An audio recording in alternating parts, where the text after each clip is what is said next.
Next question, question number 29 है student, prepare trial balance trading and profit and loss account for the year ended 31st March 2025 and balance sheet of the Raja trading company as at that date from the following extract of ledger balances. तो इसमें आपको balances given है, तो इसमें आपको trial balance भी prepare करना है स्टूडेंट, लेकिन मैं स्टार्टिंग आपके trading account and profit and loss account से कर रही हूँ, क्योंकि मुझे फिर बैलेंस शीट मैं अलग से प्रिपेयर करूँगी, क्योंकि मुझे इसमें जीएसटी का सेट ऑफ करना है। लेकिन इस क्वेश्चन को करने से पहले स्टूडेंट आप जो मैंने वीडियो डाली है जीएसटी का सेट ऑफ की, आप उस वीडियो को, दोनों वीडियो को एक बार अच्छे से देख लें, उसके बाद क्वेश्चन सॉल्व करें, तो आप जीएसटी का सेट ऑफ करना आपको बिल्कुल ईजिली आ जाएगा। ठीक है, तो स्टार्ट करते हैं। इस वाले फॉर्मेट में पहले मैंने trading and profit and loss account prepare किया है। प्रोप्राइटर कैपिटल गिवन है, उसको अवॉइड करेंगे। वेजेस गिवन है, वेजेस हमारे कहाँ आते हैं ट्रेडिंग में, 2 वेजेस 40,970। ठीक है, बैंक लोन नहीं लेना, संडे डेटर नहीं लेने, परचेजेस आ रही हैं 2 परचेजेस 2,56,590। ये डेटर वगैरह मैंने छोड़ दिए क्योंकि बैलेंस शीट में प्रिपेयर करने हैं। कमीशन रिसीव्ड, कमीशन रिसीव्ड हमारा यहाँ आएगा, bye commission received 5,640। Rent 5,620। Travelling expense, travelling, ये सब इनडायरेक्ट एक्सपेंसेस हैं। कैश नहीं आएगा, रिपेयर आएगा, 2 repair 3,370। Input CGST, input SGST नहीं आएंगे, प्रोप्राइटर ड्राइंग नहीं आएंगी, प्लांट एंड मशीनरी, सैलरीज आएंगी। सैलरीज हैं 11,000। Creditor return inward, return inward आपका, उसके नीचे आपको सेल्स गिवन है, तो बाय सेल्स लिखेंगे, less return inward. Return inward क्या होता है student, sales return.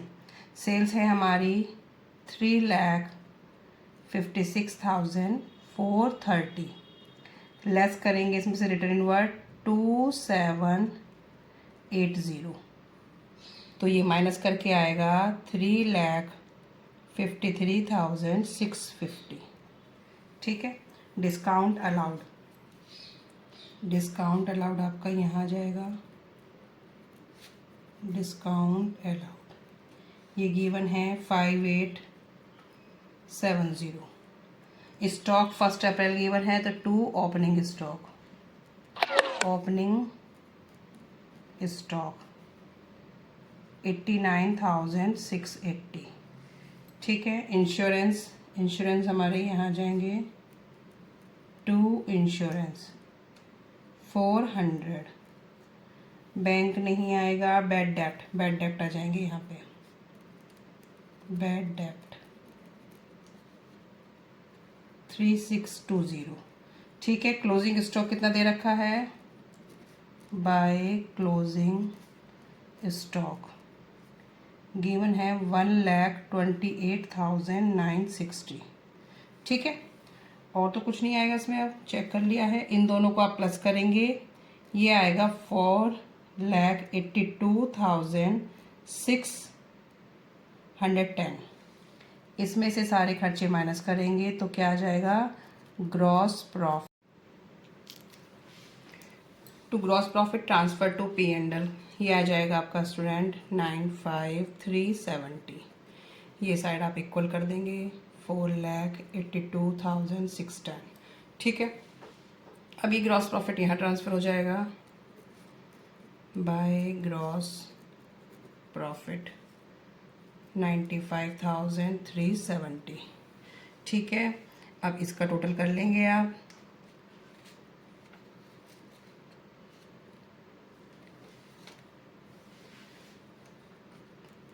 To net profit transfer to capital 69250 101010। आप खुद कैलकुलेशन करके देखें स्टूडेंट, मैं कैलकुलेट कर चुकी हूँ पहले। अब इसको आप इक्वल करके छोड़ दें, ठीक है। ये सारे इसमें से ये जो इनकम है इन्हें प्लस किया, इसमें से सारे इनडायरेक्ट एक्सपेंसेस माइनस करें तो ये आ गया है। ये आपका net profit transfer to capital में ट्रांसफर हो जाएगा ये, ठीक है। अब इसकी बैलेंस शीट प्रिपेयर करते हैं स्टूडेंट। बैलेंस शीट मैंने आपको, जो आपके पास क्वेश्चन है आप क्वेश्चन को एक बार चेक करना। क्वेश्चन से आपको देखना है कि आपकी बैलेंस शीट में क्या क्या गिवन था। पहले आपको कैपिटल गिवन थी, प्रोप्राइटर कैपिटल, तो आप उसे एज ए कैपिटल लिख देना। कैपिटल है 1,19,400, ठीक है। ऐड करते हैं इसमें NP, net profit. Net profit कितना आया था आपका 69250। लेस करेंगे ड्राइंग, अगर है तो क्वेश्चन में है, चेक करते हैं। क्वेश्चन में ड्राइंग दे रखी हैं, ड्राइंग है आपकी 10,550 की, ठीक है। इन सब का कैलकुलेशन कर लेना है स्टूडेंट, ये आएगा 1,78,100, ठीक है। अब आगे देखते हैं। सन्ड्री डेटर गिवन है, सन्ड्री डेटर को मैं इधर लिख देती थोड़ा, ये यहाँ पे लिख देते हैं। सन्ड्री डेटर, सन्ड्री डेटर है हमारे 71,500, ठीक है। बैंक लोन, बैंक लोन हमारा इधर आ जाएगा। बैंक लोन है 20,000। फिर है कैश, कैश है 530। कैश को तो नीचे लिख देते हैं, कैश 530। फिर है रिपेयर फर्नीचर, फर्नीचर है हमारा 89,070। फर्नीचर, फर्नीचर है 8,970, सॉरी, ठीक है।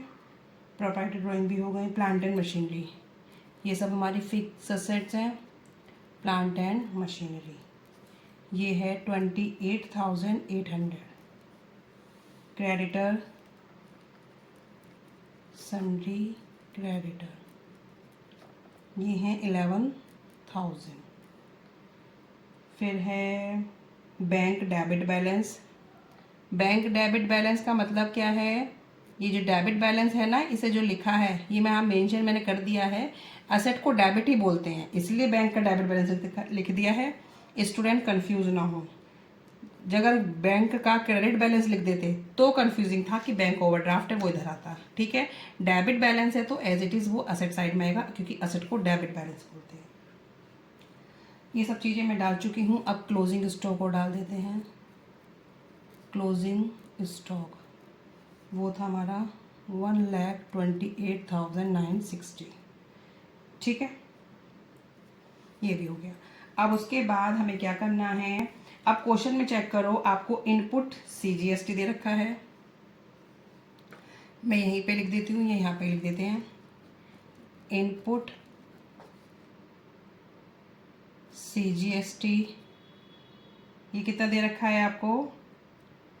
इनपुट CGST और इनपुट SGST गिवन है, आउटपुट CGST और आउटपुट SGST गिवन है। तो इसमें आपको IGST तो गिवन है ही नहीं, तो ये सिंपल क्वेश्चन है आपका एक तरीके से। इनपुट CGST 5100 से आप क्या सेट ऑफ करोगे, आउटपुट CGST कितने के हैं 4500, तो कितने का डिफरेंस बच रहा है 600 का, और 600 का क्या बच रहा है, इनपुट साइड का ही बच रहा है, तो इसे लिखेंगे हम डेबिट में, ठीक है। ऐसे ही दूसरा करेंगे, इनपुट SGST कितने हैं 5100, और आउटपुट SGST कितना है 4500, तो इसके भी 600 बच रहे हैं। 600 किसके बच रहे हैं, इनपुट के, तो ये भी क्या हो जाएगा डेबिट। और डेबिट का मतलब है ये दोनों के किधर आएंगे, इस साइड आएंगे। किस नाम से आएंगे, इनपुट CGST और इनपुट SGST। 600। अगर आपका ये इनपुट कम होता, ये ज़्यादा हो जाता, तो ये क्रेडिट में चले जाते, फिर आप इधर शो करते, ठीक है। और सिंपल है, IGST तो गिवन ही नहीं है, तो CGST से सेट ऑफ होगा, SGST से सेट ऑफ होगा, इनपुट वाला आउटपुट से और इनपुट आउटपुट से। बस इनपुट ज़्यादा है तो जो साइड ज़्यादा है उसका अमाउंट ही बचेगा, इनपुट का बचा है और इनपुट हमेशा हमारा असेट में आता है। ठीक है, तो 600 यहाँ पे कर देंगे। आप इसको सेट ऑफ करने से पहले वो वीडियो को जरूर चेक करना स्टूडेंट, जब आपको अच्छे से समझ आ जाएगा। ठीक है, अब आप इसका टोटल कर देंगे, टोटल दोनों साइड इक्वल आनी चाहिए और कैलकुलेशन करके करना। ठीक है, ओके।